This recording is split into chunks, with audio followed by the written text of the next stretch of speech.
या यीशु एक शिष्य को प्रभु यीशु मसीह से सीखना चाहिए। तो सीखने के लिए इस संसार में बहुत सारे लोग हैं जो सिखाते हैं और लोग सीखते हैं और लोग आज्ञा भी देते हैं, आज्ञा का पालन भी लोग करते हैं, कुछ लोग नहीं करते हैं। लेकिन एक शिष्य होने के कारण प्रभु यीशु मसीह का हमें क्या सीखना चाहिए प्रभु यीशु मसीह से, आज उसके बारे में हम विचार करेंगे। तो पहली चीज़ है, भोर में परमेश्वर से प्रार्थना करना चाहिए। ये बात प्रभु यीशु मसीह से हमें सीखना चाहिए। और प्रभु यीशु मसीह भोर के समय में प्रार्थना करने के लिए जाते थे। तो ये पहली बात है, क्योंकि प्रभु यीशु मसीह ने स्वयं ये नमूना हमें और आपको दिया है कि हम परमेश्वर पिता के साथ संगति करें और भोर के समय में हम परमेश्वर से प्रार्थना करें। जब हम लोग मरकुस की किताब उसका 1 अध्याय और उसका 35 पद पढ़ते हैं तो वहाँ पे लिखा है इस प्रकार से, और भोर को दिन निकलने से बहुत पहले वह उठकर निकला और एक जंगली स्थान में गया और वहाँ प्रार्थना करने लगा।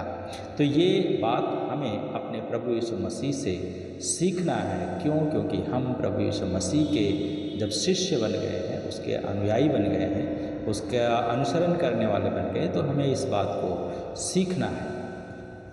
दूसरी बात है, उद्धार का संदेश दिया।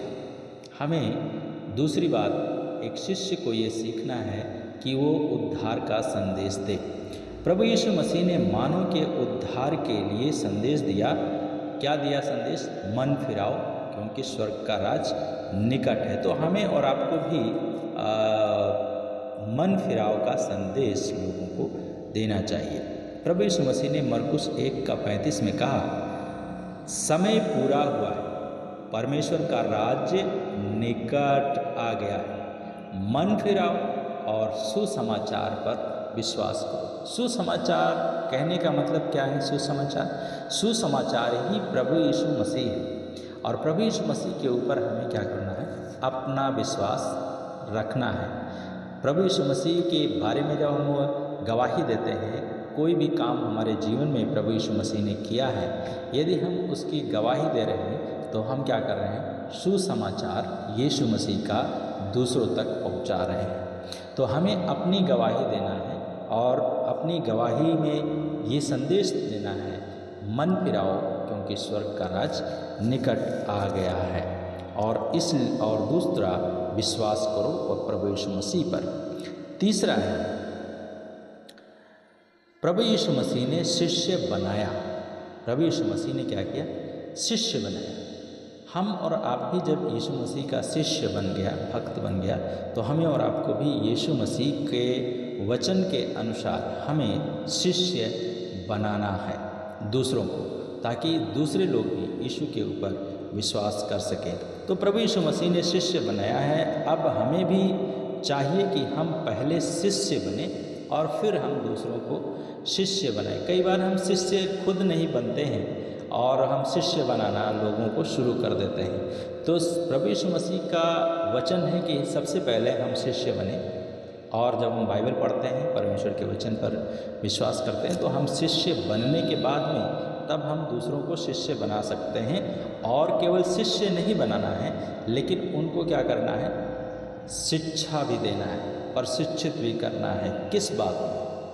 परमेश्वर के राज्य में प्रवेश करने के लिए हमें क्या करना है, हमें कैसे चलना है, हमें कैसे परमेश्वर के साथ संगति करना है। और प्रभु यीशु मसीह ने इस बात को भी किया। प्रभु यीशु मसीह ने शिष्य को बनाया, 12 शिष्यों को बनाया, और प्रभु यीशु मसीह ने 12 शिष्यों को क्या किया? अपने साथ में लेकर के वो चलते थे, और अपने साथ में लेकर के जब चलते थे तो उनको सिखाते थे। कैसे? अपने आचरण के द्वारा, अपने व्यवहार के द्वारा, अपनी बातों के द्वारा, अपने काम के द्वारा ये सिखाते थे कि जैसा मैं कर रहा हूँ वैसे तुम्हें भी करने की आवश्यकता है। हालेलुया। हमें और आपको भी जब हम शिष्य बन गया है प्रभु यीशु मसीह का, तो हमें और आपको भी प्रभु के कामों को करने की आवश्यकता है। जब हम मरकुस की किताब ही जब पढ़ते हैं 1 अध्याय 16 से 20 पद में, तो वहाँ पे हम लोग पढ़ते हैं कि गलील के किनारे झील पर जब प्रभु यीशु मसीह जा रहे थे, तो वहाँ पर जाते हुए समौन और उसका भाई अंद्रियास को प्रभु यीशु मसीह ने देखा, जाल डालते देखा झील में। और क्योंकि वे मछुए थे और मछली पकड़ने का व्यवसाय था उनका, और प्रभु यीशु मसीह ने उनसे कहा मेरे पीछे आओ।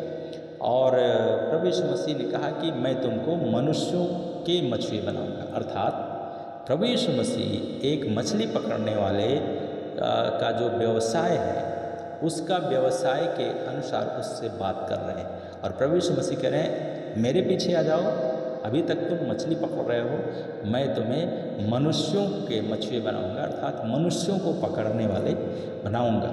और प्रभु यीशु मसीह हमें और आपको भी मनुष्यों को पकड़ने वाला बनाता है और बनाया है, इसलिए हमें उसके पीछे चलने की आवश्यकता है। तब प्रभु यीशु मसीह ने कहा, वे तुरंत जालों को छोड़कर उसके पीछे हो लिए। और कुछ आगे बढ़कर उसने जब्दी के पुत्र याकूब और उसका भाई यूहन्ना को भी नाव पर जालों को सुधारते देखा। ये लोग मछली पकड़ रहे थे, लेकिन पकड़ते शायद कुछ नहीं पकड़ा, परिश्रम किया और फिर घर जाने की तैयारी कर रहे थे। और तब प्रभु यीशु मसीह, हो सकता है आप भी कहीं घर जाने की तैयारी कर रहे हो, या कहीं बाजार जा रहे हो, या कहीं और जा रहे हो, प्रभु यीशु मसीह का संदेश आपको जहाँ मिलता है वहाँ आपको यीशु मसीह को स्वीकार करना है, और यीशु के संदेश को ऐसे जगहों में हमें देने की आवश्यकता है। और तब उसके बाद में जब हमने देखा है कि उसने तुरंत उन्हें बुलाया, प्रभु यीशु मसीह ने तुरंत बुलाया, और वे अपने पिता जब्दी को मजदूरों के साथ नाव पर छोड़कर यीशु के पीछे हो लिए। प्रियो, प्रभु यीशु मसीह ने शिष्य बनाया और हमें और आपको भी शिष्य बनाना है। चौथी बात है, प्रभु यीशु मसीह ने प्रेम किया, सारे मानव जाति से प्रेम किया। प्रभु यीशु मसीह ने मानव जाति से प्रेम किया। हमें और आपको भी मनुष्यों से प्रेम करना है, मानव जाति से क्या करना है, हमें प्रेम करना है। और जब हम प्रेम करते हैं तो हम अपने जीवन में अपने प्रभु के प्रेम को दूसरों के साथ में बांटते हैं। तो हमें भी हर एक से प्रेम करना है। यूहन्ना का सुसमाचार उसका 3 अध्याय 16 पद में लिखा है, क्योंकि परमेश्वर ने जगत से ऐसा प्रेम किया कि उसने अपना इकलौता पुत्र दे दिया, ताकि जो कोई उस पर विश्वास करे वो नाश ना हो परंतु अनंत जीवन पाए। प्रिय भाइयों और बहनों, प्रभु यीशु मसीह ने प्रेम के कारण इस संसार में आया, और प्रेम के कारण क्या किया, उसने अपना बेटा को दिया परमेश्वर ने, और वो है प्रभु यीशु मसीह। और प्रभु यीशु मसीह इसलिए आया कि ताकि लोग नाश ना हो। तो हम जब शिष्य बन गया है तो हमें इस बात को सीखना है प्रभु यीशु मसीह से, कि प्रभु यीशु मसीह जिस प्रकार से दूसरों को बचाने के लिए अपने प्राण दिए, हमें और आपको भी अपना प्राण अगर देने के लिए आता है तो हमें देने की ज़रूरत पड़ती है, तो हम दे सकते हैं और देना चाहिए। मत्ती की किताब उसका 5वां अध्याय और उसके 43 और 44 पद में लिखा है, यहाँ लिखा है, तुम सुन चुके हो कि कहा गया था कि अपने पड़ोसी से अपने समान प्रेम करो या प्रेम रखना, और अपने बैरी से बैर। ये व्यवस्था थी पहले कि अपने प्रेम करने वालों के साथ में प्रेम करो। और आज के समय में संसार के जीवन जो जी रहे हैं, जो संसार के लोग हैं, वे लोग यही तो कर रहे हैं, दूसरा कुछ थोड़ी कर रहे हैं। अपने प्रेम करने वालों के साथ में प्रेम करते हैं और अपने बैरी से बैर करते हैं। लेकिन यहाँ पे प्रभु कह रहे हैं 44 पद में, परंतु मैं तुमसे ये कहता हूँ कि अपने बैरियों से प्रेम करो। और प्रभु यीशु मसीह ने क्या किया, क्रूस पर इस बात को पूरा किया, अपने बैरियों से भी प्रेम किया प्रभु यीशु मसीह ने। और आज भी प्रभु यीशु मसीह के लोग क्या कर रहे हैं, अपने बैरियों से भी प्रेम कर रहे हैं, उनके लिए भी प्रार्थना करते हैं, उनका भी जीवन बच जाए इस बात के लिए प्रार्थना करते हैं, चाहे कोई भी व्यक्ति क्यों ना हो। तो प्रभु यीशु मसीह कह रहे हैं कि अपने बैरियों से प्रेम रखो और अपने सताने वालों के लिए प्रार्थना करो। हमें और आपको प्रार्थना करना है और उनसे प्रेम भी करना है। तो प्रभु यीशु मसीह ने ये सिखाया है, इसलिए प्रभु यीशु मसीह के शिष्य लोग भी ये काम करते हैं, अर्थात एक दूसरे से प्रेम करते हैं। पांचवी बात है, प्रभु यीशु परीक्षाओं में स्थिर रहा, हमें भी परीक्षाओं में स्थिर रहना है। प्रभु यीशु मसीह परीक्षाओं में स्थिर रहा, हमें भी परीक्षा में स्थिर रहना है। जिस प्रकार से प्रभु यीशु मसीह की परीक्षा हुई मत्ती की किताब उसका 4 अध्याय में, तो 4 अध्याय जब हम लोग पढ़ते हैं तो 1 से लेकर के 10 पद में वहाँ पे लिखा है कि जब प्रभु यीशु मसीह ने बपतिस्मा ले लिया और बपतिस्मा लेकर के वो आया, बाहर आया, तब उस समय आत्मा यीशु को जंगल में ले गया और जंगल में ले गया ताकि इब्लीस अर्थात शैतान उसकी परीक्षा कर सके। याद रखिए, जब आप प्रभु यीशु मसीह के पीछे चलेंगे आपकी परीक्षा होना तय है। संसार का लोग भी आपको प्रताड़ित करेगा, शैतान भी आपको टेस्ट करेगा, तो हमें और आपको स्थिर रहना है। यहाँ पे हम देखते हैं कि वो 40 दिन और 40 रात निराहार रहा, अंत में उसको भूख लगी। स्वाभाविक है, क्योंकि प्रभु यीशु मसीह मनुष्य के समान जीवन जी रहे थे और मनुष्य थे उस समय। प्रभु यीशु मसीह पूरा का पूरा मनुष्य थे और पूरा का पूरा परमेश्वर थे। मनुष्य इसलिए थे, उनको भूख लगी, प्यास लगी, उन्होंने रोया। परमेश्वर इसलिए कि प्रभु यीशु मसीह ने मुर्दों को जिंदा किया और वो फिर खुद अपना तीसरे दिन मृतकों में से जी उठा, कोड़ियों को शुद्ध किया और अन्य बहुत सारे काम किए प्रभु यीशु मसीह ने। और तब ये परखने वाले ने आकर कहा कि यदि तू परमेश्वर का पुत्र है तो अपने कह दे कि ये पत्थर रोटियां बन जाए, और क्यों भूखा रहेगा। और प्रभु यीशु मसीह ने उसको उत्तर दिया कि ये भी लिखा है कि मनुष्य केवल रोटी से जिंदा नहीं रहता है, परंतु परमेश्वर के मुख से निकलने वाले हर एक वचन से क्या होगा, जिंदा रहेगा। आपकी परीक्षा जब होती है तो आपको प्रभु यीशु मसीह के वचन को बोलना है, परमेश्वर के वचन को बोलना है, और उसके द्वारा आप बचेंगे और जीवित रहेंगे।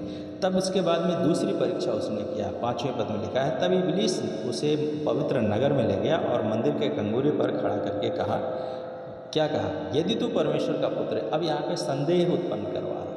यीशु परमेश्वर का पुत्र है, आप भी परमेश्वर का पुत्र है। यदि आपने यीशु मसीह को स्वीकार किया है तो आप भी परमेश्वर के संतान बन गया। इसमें कोई दो राय नहीं है, कोई संदेह की बात नहीं है। शैतान ने यीशु मसीह को भी क्या किया, संदेह में डालना शुरू किया। हमें और आपको भी शैतान क्या करता है, संदेह में डालने की कोशिश करता है। और तब उसके बाद में वो कहता है कि यदि तू परमेश्वर का पुत्र है तो अपने आप को नीचे गिरा दे, क्योंकि लिखा है कि वो तेरे विषय में अपने स्वर्गदूतों को आज्ञा देगा, क्या, और वे तुझे हाथों हाथ उठा लेंगे कि कहीं ऐसा ना हो कि तेरे पैरों में पत्थरों से ठेस लगे। शैतान इस बात को जानता है और जानने के बाद में हमारी और आपकी परीक्षा करता है। लेकिन प्रभु यीशु मसीह ने क्या कहा, ये भी लिखा है कि तू प्रभु अपने परमेश्वर की परीक्षा ना कर। और प्रभु यीशु मसीह ने उसका जवाब दे दिया स्थिरता के साथ। वहाँ पर भी उसने छोड़ा नहीं यीशु मसीह को।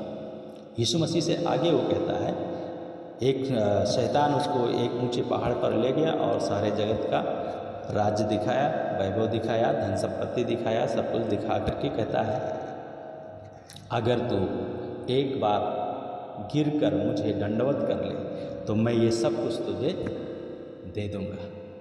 अब ये किससे बोल रहा है, परमेश्वर का पुत्र से बोल रहा है। और हमसे और आपसे भी यही काम करवाता है, आज का समय में करवाने की कोशिश करता है। तो हमारा और आपका जवाब भी यही होना चाहिए जो प्रभु यीशु मसीह ने दिया था। क्यों? क्योंकि हम प्रभु यीशु मसीह का शिष्य हैं। और प्रभु यीशु मसीह ने कहा, हे शैतान दूर हो जा, क्योंकि लिखा है, क्या लिखा है, कि तू प्रभु अपने परमेश्वर को प्रणाम कर और केवल उसी की उपासना कर। तो परीक्षा में हमें स्थिर रहना है और स्थिर रह करके हमें शैतान का सामना करना है। कैसे? वचन से, बाइबल से। जब हम इसको पढ़ेंगे तो ये हमें क्या करेगा, शिक्षा देगा, हमें सिखाएगा, बताएगा। और यदि हम इसको नहीं पढ़ेंगे तो हम कैसे जान सकते हैं। तो इसलिए हमें बाइबल को पढ़ने की ज़रूरत है, और जब हम पढ़ेंगे तो परमेश्वर हमें सिखाएगा हमें परीक्षा में स्थिर रहने के लिए। छठी बात है, प्रभु यीशु मसीह से हमें सीखना है एक शिष्य को कि प्रभु यीशु मसीह ने अपने शत्रुओं को क्षमा किया और उनके लिए प्रार्थना की, हमें भी ऐसा ही करना है। प्रभु यीशु मसीह ने क्या किया? प्रार्थना किया और क्षमा किया। हमें और आपको भी क्या करना है? क्षमा करना है और एक दूसरे के लिए प्रार्थना करना है। लूका का सुसमाचार जब हम लोग पढ़ते हैं उसका 23वां अध्याय में, तो 23 अध्याय में हम लोग इस बात को पढ़ते हैं, जब प्रभु यीशु मसीह को क्रूस पर चढ़ाया गया, तो क्रूस पर चढ़ाए जाने के बाद में क्या किया प्रभु यीशु मसीह ने? 34 पद में लिखा है, लूका का सुसमाचार 23 अध्याय उसका 34 पद में, तब यीशु ने कहा, क्या कहा? हे पिता, इन्हें क्षमा कर, क्योंकि ये नहीं जानते कि क्या कर रहे हैं। और उन्होंने चिट्ठियाँ डालकर यीशु मसीह के कपड़ों को बांट लिया। तो प्रभु यीशु मसीह ने क्या किया? यीशु क्रूस पर टंगा हुआ है, मर रहा है, वहाँ पर भी लोगों को चैन नहीं है, वहाँ पर भी शांति नहीं है। यीशु मसीह के सामने उसके वस्त्र पर चिट्ठी डाल रहे हैं, यीशु मसीह का ठट्ठा कर रहे हैं, यीशु मसीह को तौहीनी कर रहे हैं, उसको जो है और चढ़ा रहे हैं। किस प्रकार से? अरे ये परमेश्वर का पुत्र है तो अपने आप को नीचे उतार दे, तब हम विश्वास करेंगे। प्रिय भाइयों और बहनों, आपका जीवन में भी ठीक ऐसा ही लोग करते हैं और कर सकते हैं। इसलिए हमें एक दूसरे के लिए क्षमा करना है ताकि हम प्रभु के शिष्य बनकर प्रभु की महिमा कर सकें। प्रभु यीशु मसीह से एक शिष्य को प्रभु यीशु मसीह से 7वीं बात ये सीखना चाहिए कि परीक्षाओं में अपने आप को प्रभु के हाथों में सौंपना चाहिए। परीक्षाओं के समय में अपने आप को हमें प्रभु यीशु मसीह के परमेश्वर के हाथों में हमें सौंपना चाहिए। क्यों? क्योंकि प्रभु यीशु मसीह ने भी जब क्रूस पर थे तो उन्होंने कहा, हे पिता, मैं अपनी आत्मा तेरे हाथों में सौंपता हूँ। और प्रभु यीशु मसीह ने अपनी आत्मा को परमेश्वर के हाथों में सौंप दिया। और यूहन्ना का किताब में भी 10 अध्याय में भी हम लोग पढ़ते हैं कि जब हम परमेश्वर के हाथों में सौंप देते हैं अपने आप को, तो उसके हाथ से कोई हमें छुड़ा नहीं सकता है। एक बंदर का बच्चा है और एक बिल्ली का बच्चा है, दोनों में क्या अंतर है? बंदर का बच्चा अपनी माँ से वो चिपका रहता है, लेकिन बिल्ली जो है अपने बच्चे को अपने मुंह में भर करके क्या करती है? उसको लेकर जाती है एक स्थान से दूसरे स्थान पे, और उसको कहीं गिरने का चांस नहीं रहता है। लेकिन बंदर के बच्चे को गिरने का चांस रहता है। तो इसलिए प्रभु यीशु मसीह ने भी क्या किया है? हमें और आपको एक इसी प्रकार से अपने हाथों में वो रखा है। जब हम उसके हाथ में अपने आप को सौंप देते हैं, हम सुरक्षित रहते हैं, हमारी आत्मा सुरक्षित रहती है। ये शरीर नाशवान है, एक दिन नष्ट हो जाएगी, लेकिन हमारी आत्मा हमारे प्रभु के हाथ में सुरक्षित रहेगी। उसके हाथ से कोई भी दुनिया का कोई भी ताकत छीन नहीं सकता है। इस बात को हमें जान लेना चाहिए और जानना है। 8वीं बात है, प्रभु यीशु मसीह के शिष्य को यीशु मसीह से सीखना चाहिए, एक दूसरे के घर में विजिट करना चाहिए। जब हम विजिट करते हैं, जब हम एक दूसरे के घर में जाते हैं, आते जाते हैं, तो क्या होता है? जब लोग बीमार हों एवं प्रार्थना करना चाहिए, क्योंकि प्रभु ने ऐसा ही किया। तो अगर कोई बीमार है, आप जाते हैं किसी के घर में, तो आपको क्या करना है? प्रार्थना करना है, और प्रार्थना करके उनके लिए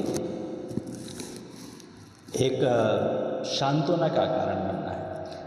उसके लिए हम लोग पढ़ेंगे, उदाहरण के लिए पतरस की सास को क्या था? बुखार था। और प्रभु यीशु मसीह जब जाते हैं उसके घर में, और उसके घर में जाने के बाद में क्या करते हैं? प्रभु यीशु मसीह उसको छूते हैं, और छू करके क्या करते हैं? उसको चंगा करते हैं। जैसे ही प्रभु यीशु मसीह छूते हैं, लिखा है मत्ती का सुसमाचार उसका 8 अध्याय 15 पद में लिखा है कि यीशु मसीह ने उसका हाथ, मतलब पतरस की सास का हाथ क्या किया? उसने छुआ और उसका जोर उतर गया, और वो उठकर उसकी अर्थात यीशु मसीह की और चेलों की सेवा कर रहे। और फिर इसके बाद में लिखा है कि जब संध्या हुई तब वे उसके पास बहुत से लोगों को लाए जिनमें दुष्ट आत्माएं थी, और उसने उन आत्माओं को अपने वचन से निकाल दिया और सब बीमारों को चंगा किया। प्रिय भाइयों और बहनों, यदि आप प्रभु यीशु मसीह के शिष्य बन गए हैं तो आपको यीशु मसीह से सीखना है कि प्रभु यीशु मसीह ने बहुतों को चंगा किया। आप जितना कर सकते हैं यीशु मसीह के नाम से लोगों को चंगा कर सकते हैं, आप कीजिए। मुर्दों को जिंदा कर सकते हैं, कीजिए। लंगड़ों को चला सकते हैं, कीजिए। अंधों को आँख दे सकते हैं, दीजिए। किसके नाम से? प्रभु यीशु मसीह के नाम से। प्रभु यीशु मसीह का शिष्य होने के नाते आपके पास में जितना सामर्थ्य परमेश्वर ने दिया है, जैसी सामर्थ्य दी है पवित्र आत्मा ने, उस प्रकार का कार्य आप लोगों का जीवनों में कीजिए। 9वीं बात है, एक शिष्य को प्रभु यीशु मसीह से सीखना चाहिए। परमेश्वर ने शिष्य बनाया और उन्हें भेजा। प्रभु यीशु मसीह ने क्या किया? शिष्य बनाया और शिष्यों को क्या किया? भेजा। क्या करने के लिए? परमेश्वर का काम करने के लिए। और हमें भी शिष्य को बनाना है और दूसरों को भेजने की आवश्यकता है, क्योंकि प्रभु यीशु मसीह हमारा मॉडल है और इसलिए हमें इस बात को प्रभु यीशु मसीह के नाम से हमें करने की आवश्यकता है। उसके लिए हम लोग पढ़ेंगे मत्ती का सुसमाचार, उसका 10 अध्याय, और 10 अध्याय का उसका 1 से 14 पद में कई एक बातें लिखी हैं। और उसके बाद में यहाँ पे सारे शिष्यों का नाम है और एक पद में लिखा है कि फिर उसने अपने 12 चेलों को बुलाकर उन्हें अशुद्ध आत्माओं पर अधिकार दिया। प्रभु यीशु मसीह ने आपको अशुद्ध आत्माओं पर अधिकार दिया है कि आप उन अशुद्ध आत्माओं को निकालें, और सब प्रकार की बीमारियों पर भी अधिकार दिया है और सब प्रकार की दुर्बलताओं पर को दूर करने का अधिकार प्रभु यीशु मसीह ने दिया है। आपको भी क्या करना है? उसका उपयोग करना है। और जब आप उपयोग करेंगे, बहुत सारे लोग आपके जीवन के द्वारा, हमारे जीवन के द्वारा लोग चंगे होंगे, लोग प्रभु यीशु मसीह को जानेंगे और प्रभु यीशु मसीह के पास में आएंगे। 5वें पद में लिखा है, इन 12 को यीशु ने ये आज्ञा देकर भेजा कि अन्य जातियों की ओर न जाना और सामरियों के किसी नगर में प्रवेश न करना। कहीं कहीं कंडीशन प्रभु यीशु मसीह ने दिया, मना किया नहीं जाना। लेकिन आज के समय में क्या है? प्रभु यीशु मसीह सब के लिए, क्योंकि वो सब के लिए आया। इसलिए यूहन्ना 3:16 में लिखा है, परमेश्वर ने जगत से ऐसा प्रेम किया कि उसने अपना इकलौता पुत्र दे दिया, ताकि जो कोई उस पर विश्वास करे वो नाश ना हो परंतु अनंत जीवन पाए। परमेश्वर ने अपने पुत्र को संसार में इसलिए नहीं भेजा कि जगत पर दंड किया गया हो, परंतु जगत उसके द्वारा उद्धार पाए। प्रभु यीशु मसीह हमें उद्धार देने के लिए आया, हमें भी और शिष्य बनाया कि हम दूसरों का उद्धार में शामिल करा सकें। अंतिम बात है, 10वीं बात है कि प्रभु यीशु, एक शिष्य को प्रभु यीशु मसीह से सीखना चाहिए। प्रभु यीशु ने सामाजिक कार्य किए, हमें भी सामाजिक कार्य करना चाहिए। मत्ती का सुसमाचार, उसका 14 अध्याय जब हम लोग पढ़ते हैं, मत्ती का सुसमाचार उसका 14 अध्याय, तो 14 अध्याय में हम लोग इस 13 से 21 पद में हम लोग पढ़ते हैं कि वहाँ पर प्रभु यीशु मसीह एक सुनसान जगह में जाते हैं और सुनसान जगह में जाने के बाद में लोग वहाँ पर यीशु मसीह के पास में पैदल आ जाते हैं और फिर उनके पास में क्या होता है, यीशु मसीह के साथ में रहते हैं। फिर प्रभु यीशु मसीह ने क्या किया, वहाँ पे लोगों को भोजन कराया और प्रभु यीशु मसीह ने उनको भीड़ पर तरस खाया। हमें भी भीड़ पर तरस खाना चाहिए शिष्य होने के कारण, और उनके बीमारों को चंगा किया। हमें भी प्रभु यीशु मसीह के बीमारों को चंगा करना चाहिए और चंगा करना है। और उसके बाद में 18 पद में लिखा है, उसने कहा यहाँ मेरे पास ले आओ। अर्थात लोगों को भूख लगी, लेकिन एक बच्चे के पास में केवल 5 रोटी और 2 मछली थी, क्योंकि वो बच्चा वही खाता था, उसके घर में वही बना था। और इसलिए प्रभु यीशु मसीह ने, आपके पास में कुछ दूसरा हो सकता है रोटी सब्जी हो सकता है और कोई चीज़ हो, तो आप जो आपके पास में है आप यीशु के हाथों में दे दीजिए। प्रभु यीशु मसीह क्या करेगा, उसको आशीष करके आपको देगा और दूसरे लोग आशीष का पात्र बन जाएंगे। और तब लिखा है कि यीशु मसीह को दे दिया गया। यीशु मसीह ने धन्यवाद किया, प्रार्थना किया और धन्यवाद करके रोटियां तोड़ी और तोड़ करके चेलों को दिया और चेलों ने लोगों को दिया और लोग खा करके तृप्त हो गए और उसके बाद में बच भी गया। तो प्रभु यीशु मसीह का शिष्य होने के कारण हमें और आपको इस बात को सीखना है और इसलिए क्या क्या सीखना है हमें? पहला प्रार्थना करना, दूसरा संदेश देना है, तीसरा शिष्य बनाना है, चौथा प्रेम करना है, पांचवा परीक्षा में स्थिर रहना है, छठवां शत्रु से प्रेम करना है, क्षमा करना है और प्रेम प्रार्थना करना है, सातवां परीक्षा में स्थिर रहना है, अपने आप को प्रभु के हाथों में सौंपना है, आठवां हमें एक दूसरे के घरों में जाना है उनके लिए प्रार्थना के लिए, नौवां प्रभु यीशु मसीह ने शिष्य को बनाया और फिर भेजा, हमें भी लोगों को भेजना है। यदि आप जा नहीं सकते हैं तो आप अपने धन के द्वारा दूसरों को भेज सकते हैं, दूसरे लोग जा सकते हैं। यदि आप नौकरी कर रहे हैं, आपको पास में टाइम नहीं है, तो आप अपने धन के द्वारा प्रभु का सेवा में आप अपना योगदान प्रदान कर सकते हैं, दे सकते हैं। और नौवीं बात ये था, शिष्य को भेजा। 10वीं बात, प्रभु यीशु मसीह ने सामाजिक कार्य किया, हमें और आपको भी सामाजिक कार्य करना चाहिए। प्रभु यीशु मसीह ने इसीलिए क्रूस पर वो मारा गया, गाड़ा गया, तीसरे दिन मृतकों में से जी उठा, और हमें मृतकों का जो पुनरुत्थान की सामर्थ्य है हमारे और आपका जीवन में कार्य कर सकती है, और उसी के आधार पर उसी को अपने जीवन में लेकर के हमें पुनरुत्थान की सामर्थ्य के साथ काम करने की आवश्यकता है। परमेश्वर आपके आत्मा से बातें करे। आइए दुआ करें। हमारे पिता, एक बार फिर से धन्यवाद इस समय के लिए। और हमने इस बात को देखा कि एक शिष्य को प्रभु यीशु मसीह से किन किन बातों को सीखना चाहिए। हम प्रार्थना करते हैं, इन बातों को हम करते रहें, प्रार्थना करते रहें और दूसरे को संदेश देते रहें, दूसरों के लिए दूसरों को शिष्य बनाएं, प्रेम करें, परीक्षा में स्थिर रहें, क्षमा करें और अपने आप को आपके हाथ में दे दें। बीमारों के लिए प्रार्थना करें, शिष्यों को भेजें दूसरों को, और सामाजिक कार्य करें, भोजन खिलाएं, कपड़े बांटें या शिक्षा दें या अन्य स्वास्थ्य से संबंधित कार्यों को करें। इसलिए हम सहायता करें कि आप इन सब कार्यों को कर सकें। धन्यवाद साथ प्रार्थना को अपने उद्धारकर्ता जीवित यीशु मसीह के पवित्र और मीठे नाम से मांगते हैं। आमीन। आमीन। प्रभु आपको आशीष दे।